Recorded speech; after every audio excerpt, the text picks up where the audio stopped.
Here's a video for something I was thinking about that may seem non sequitur or not really relevant to maybe, the average dude, but it actually is a huge thing. I'm always thinking about why people make things like economics so complicated.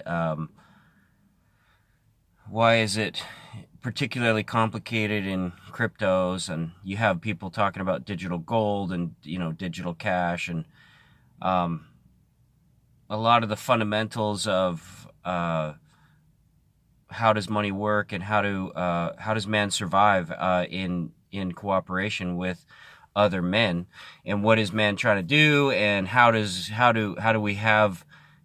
we live together, and how do we not just barely live together, but how do we thrive, and how do we help each other to improve and to grow while still getting along, and having more and more people being happy. These are the things that are really a part of economics, and how people exist together and produce things to benefit mutually all those parties that are involved. Those things that benefit the most number of people are those things that will thrive, and those ideas that benefit the greatest number of people will, whether it's in democracy or some benign monarchy or whatever, it doesn't matter. Those ideas that actually raise the standard of living to benefit the most people, not just get mandated into implementation, but they just get picked up by people and used. And so, stuff like cars, Coca-Cola, fast food, all of these things are not perfect, but they have raised the standard of living for man. And the reason why I'm making this video today is because I have a feeling that people are going to start discussing capitalism more and more and more and more.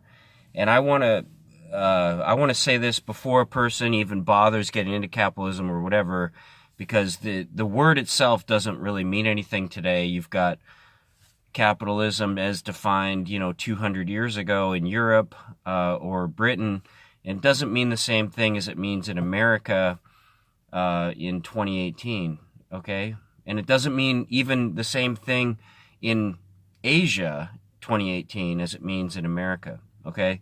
It doesn't mean that, so the same word has different meanings behind it. But so I'm going to sort of redefine, without a framework. Like, the most important thing is that you can go off into the forest and just grow your own trees, grow your own plants and everything, and be self-sustaining, where you would not necessarily need to be exchanging with another in order to survive. But man is a social creature, and he does prefer generally, at least in the larger demographic, to get along together. He wants to be close to other people, and in doing so, he has to have ways of getting along. And the way to get along is where there's systems that benefit the majority of the people, and not just because some police officer or some authority comes in and says that, yes, or a judge or something like that comes in and says, yes, this is fair, this is not fair, this is your land, this is his land. No, it actually is. It has to be agreed upon and mutually beneficial. It's an agreement. And so man is always trying to have a thing where sometimes he has to have laws to enforce these agreements, but he'd rather not. He'd rather just say, hey, you're my neighbor. I agree this is my land, you agree that's your land, and we're cool, and we'll just agree. And a lot of the time, things are fine for a certain amount of time. Then and that's improved their standard of living, because they both mutually respect each other's land, and they can do whatever they want to do on their own land, as long as it doesn't affect the other guy, and they can get along. And also, so the other thing too is that the reason why I'm taking so long to introduce this is because my main purpose for this video is that competition is talked about by, people like Ayn Rand or Ayn Rand, as far as capitalism, as far as part of being an essence of, what man's nature is, and essential to capitalism as far as being almost like intrinsic, where man is trying to compete. Man has got to compete. He's got to, no matter what, gain profit for self. And he's got to, go out there and at all costs, he's got to win. And I want to sort of paint a different picture, because that type of capitalism is actually not very workable. Because in an exchange, the cool thing about capitalism is that it implies exchanging and doing things and trying to, for example, having competition could be good. You can make a product better or less expensive for the client or for the consumer. And that's a good thing, so they can get maybe a higher standard of living for less work done or for less money. And that's a really cool thing. However, competition is a means to an end. And competition is not necessarily an end in itself.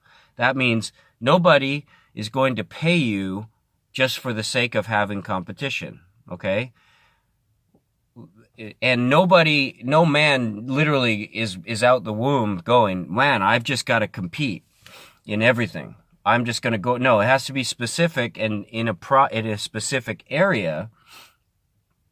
And there has to, and because there's another ingredient. So there is competition, and it is an ingredient, but it's not an end to itself, because if it doesn't also include a mutual benefit for all parties involved, like, for example, the Marxist definition of capitalism is this greedy guy who's sitting up there in his fucking office, and he doesn't care about anyone else, and he's just a greedy pig, and he just wants to put out a shitty product and take in as much and hoard, right?